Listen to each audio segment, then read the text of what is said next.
Señores, bienvenidos al canal. Comenzamos analizando la zona de Klinky. Como ya sabemos, Ucrania está extendiendo bastante información, más que todo del tipo de propaganda, acerca de Klinky. Los medios pro-OTAN pues están haciendo hincapié en que esto podría ser un desembarco. Sin embargo, no hay tal desembarco, ya que para que esto sea una realidad, esto tiene que ser una cabeza de playa segura, y como podemos ver en las imágenes, pues es demasiado corto. Además, por otro lado, vamos que, si bien es cierto, las tropas rusas que están asentadas en este sector, pues no son de las mejores, son regimientos de fusileros, pues es suficiente para que puedan hacer una defensa. Es decir, Rusia ha enviado a esta zona de Gerson, pues, unidades, digamos, de descanso, o unidades que, digamos, podían estar más en una reserva que en los frentes principales, como era Zaporilla o Avdiivka. Entonces los han enviado a estas unidades que no tienen una calidad para ser las principales en una línea tan importante como es la zona de Zaporilla o Avdiivka, pues las han enviado aquí. Y es que, como ya sabemos, el mismo río, el Dnieper, pues es una barrera. Estas zonas pantanosas con estos ríos, pues también es una defensa, pero es que además han agregado estas líneas naranjas que son zanjas defensivas. Entonces, no importa tanto, aquí nuevamente, no importa tanto la calidad, sino que importa más la ubicación, las condiciones en las que están esas tropas rusas, pues defendiendo. Nuevamente, son tropas que están en modo de defensa. Así que estas son tropas que no son, digamos, aptas para estar en una primera línea, en un primer enfrentamiento importante, en zonas importantes. También son tropas que están más de descanso, que han sido desgastadas en otros enfrentamientos, pero las mandan aquí porque el escenario pues les favorece para una defensa. Tienen el río, tienen estas islas que son pantanosas, y además que cuentan con algunas fortificaciones, como vemos aquí en naranja, tienen algunas fortificaciones. Esto también les ayuda a que puedan ejercer una defensa eficaz. Ahora, si bien es cierto, han lanzado los ucranianos infantería de marina y han logrado atravesar algunas posiciones fortificadas aquí en esta zona de Klinky, han sido muy pocas y realmente no alcanza para que puedan, digamos, hacer retroceder a todas estas fuerzas rusas que están en modo de defensa.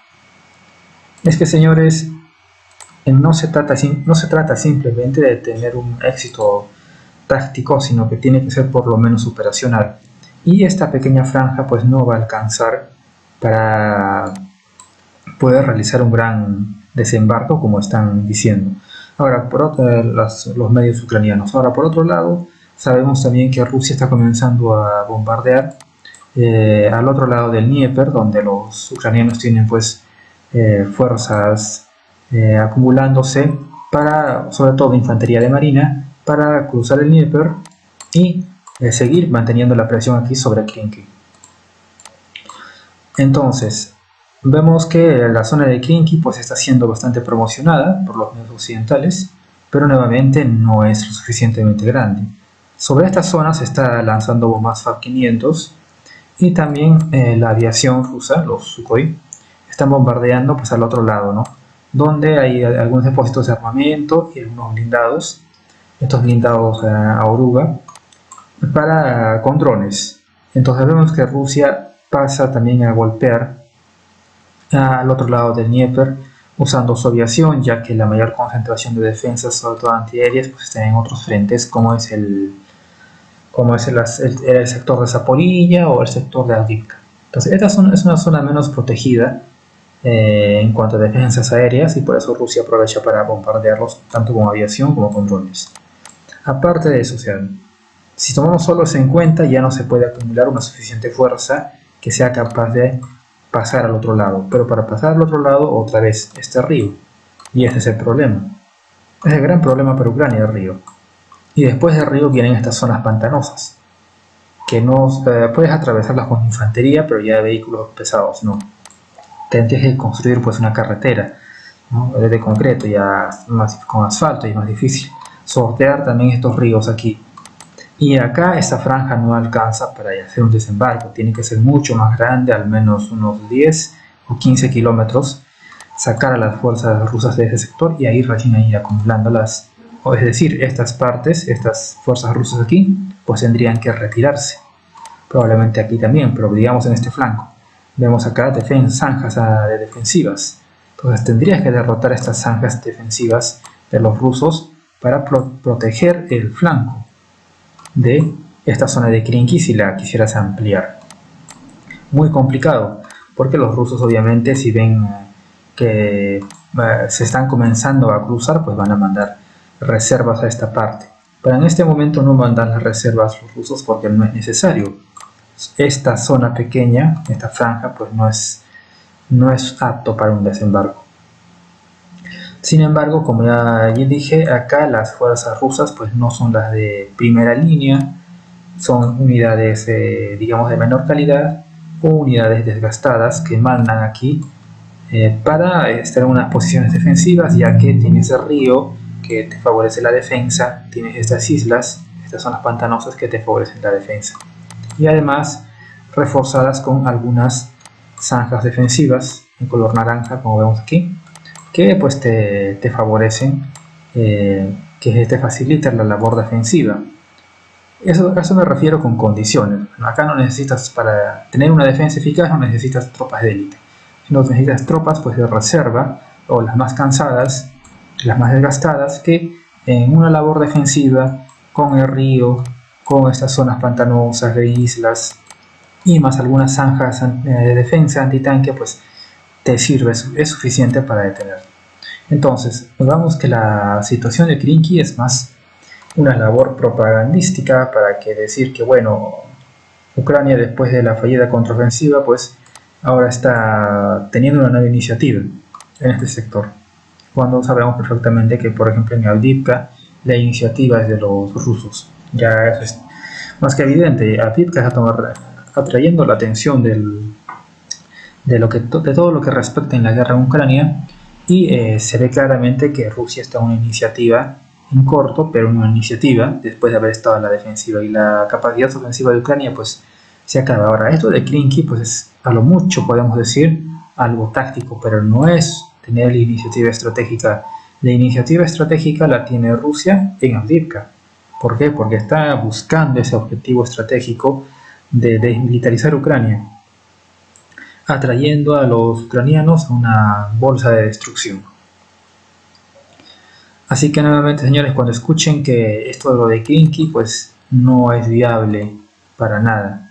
El gran impedimento, nuevamente, vean las imágenes, son estas islas. Esta zona es pantanosa, es completamente húmeda, donde no puedes construir trincheras ni nada, pues hay mucho agua.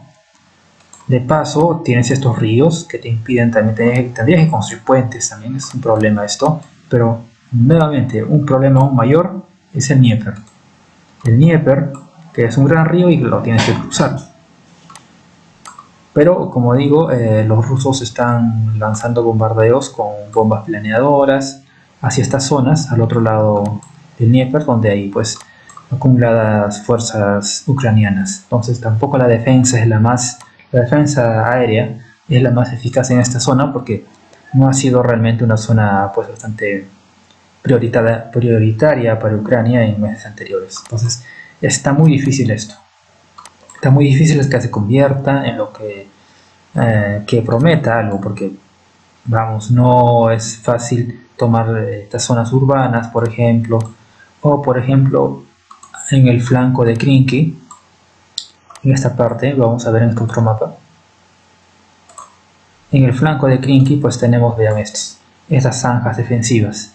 También al costado, en Krinky hay zanjas defensivas. Entonces esto ayuda a los defensores a posicionarse.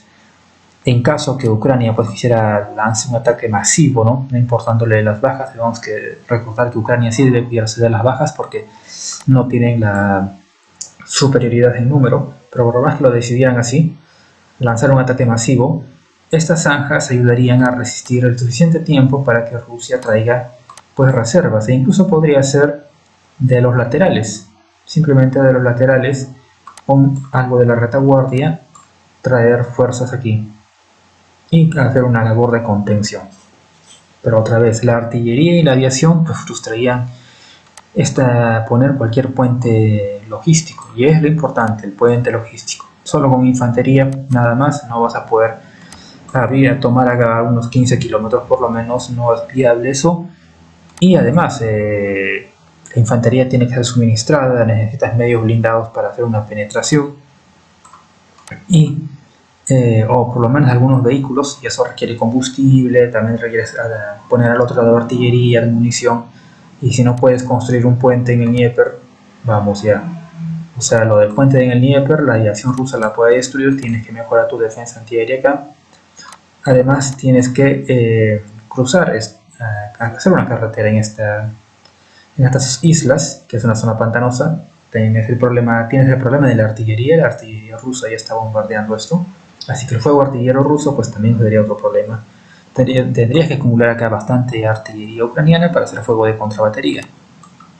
Pero nuevamente, en los temas artilleros sabemos que Rusia supera a Ucrania un 10-1. Entonces, la situación se complica.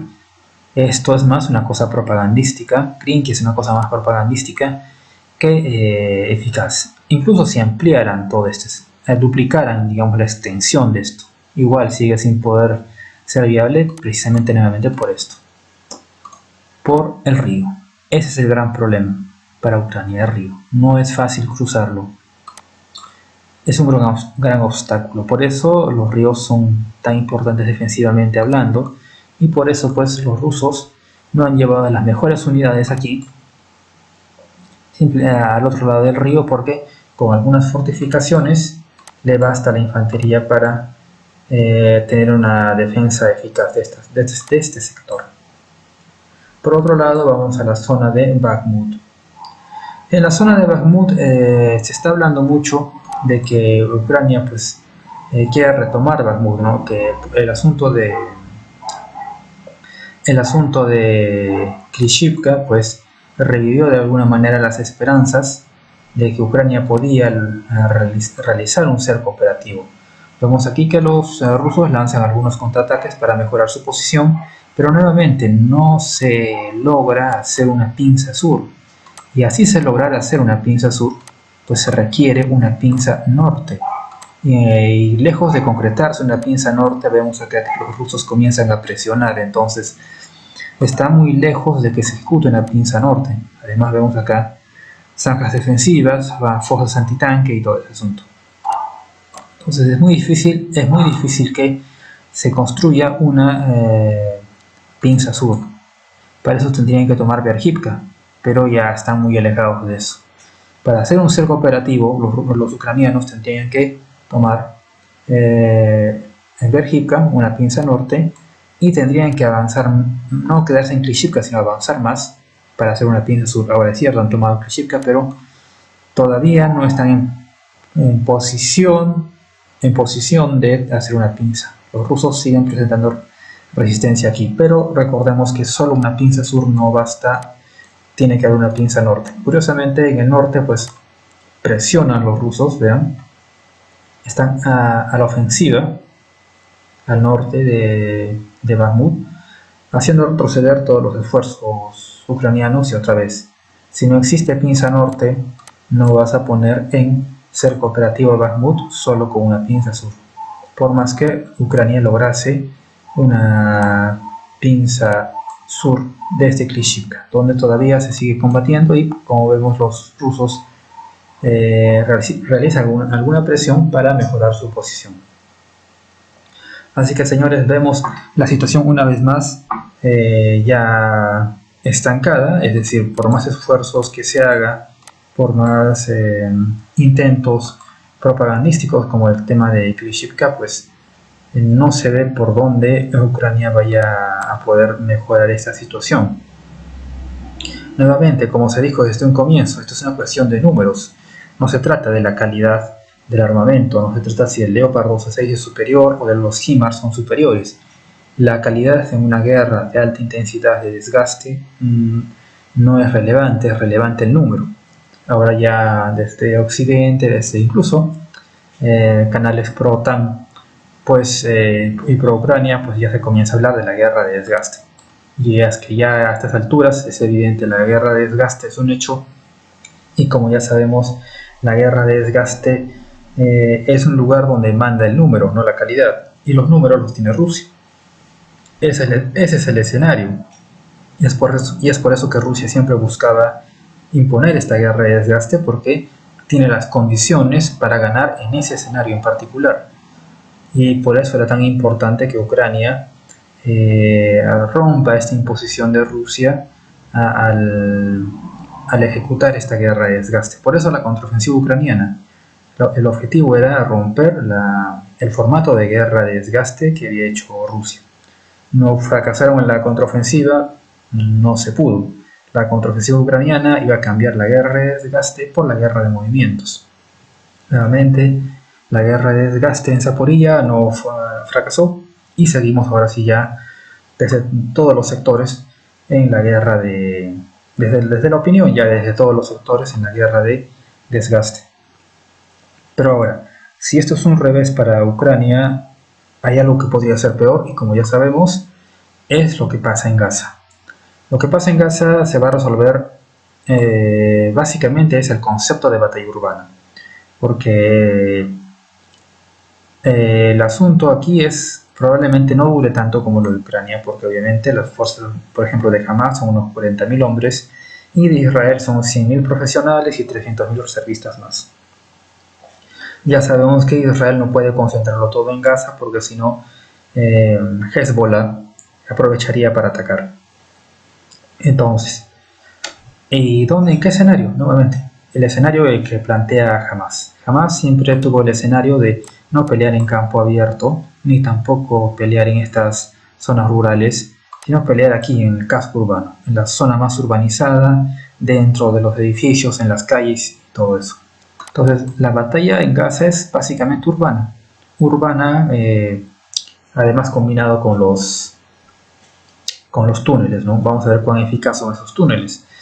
Hasta el momento se sabe más o menos por estas imágenes que salieron en la televisión y en los medios de estas zonas rurales por donde entraba Israel, pues usaban los túneles para salir por detrás o por los flancos de las columnas blindadas israelíes y atacarlos con RPGs, con el famoso cohete Yassin, que está resultando eficaz. Bueno, ya se ve alguna eficacia de los túneles. Nuevamente, la superioridad numérica la tiene Israel, la superioridad inmaterial la tiene Israel y además la superioridad tecnológica. Pero aquí sí puede pesar la superioridad tecnológica porque Israel no está planteando esto en una guerra de desgaste. Es decir, quieren resolver esto rápido, no de años como viene siendo Ucrania. Ahora, tampoco jamás puede plantearse una guerra de desgaste, estar aquí durante años.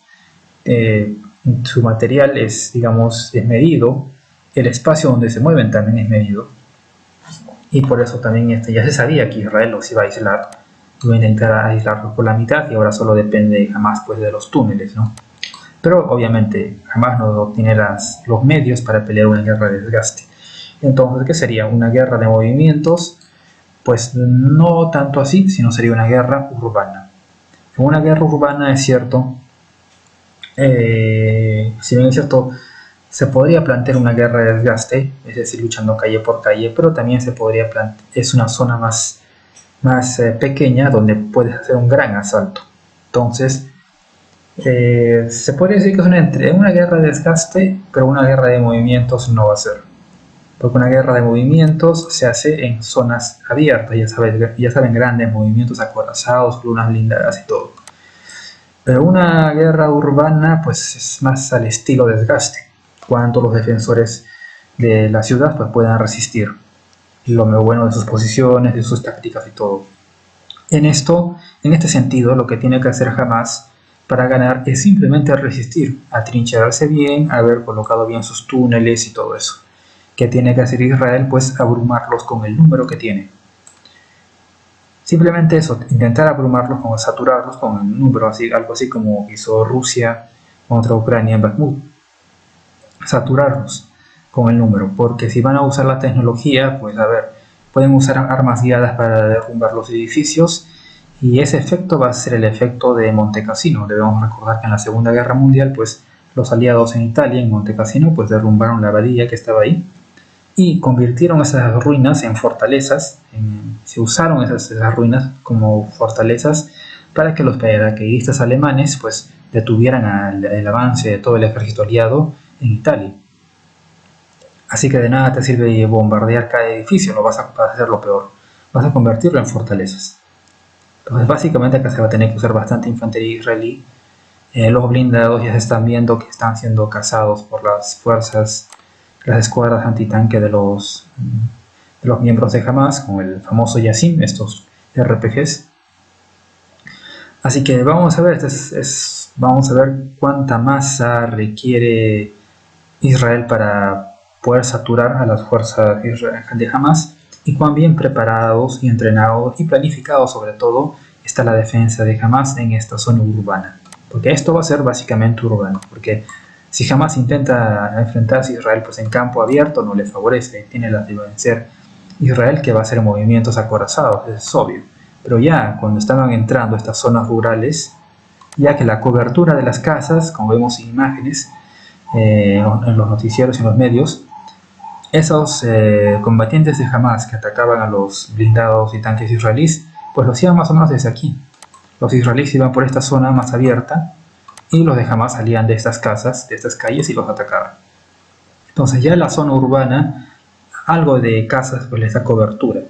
Es cierto que los blindados israelíes al comienzo de entrar a esta zona rural pues tenían más movimiento, pero a ver, se van a meter aquí y ya no tienen cero movimiento. Esto es una ratonera prácticamente para un blindado completamente expuesto y presa fácil prácticamente.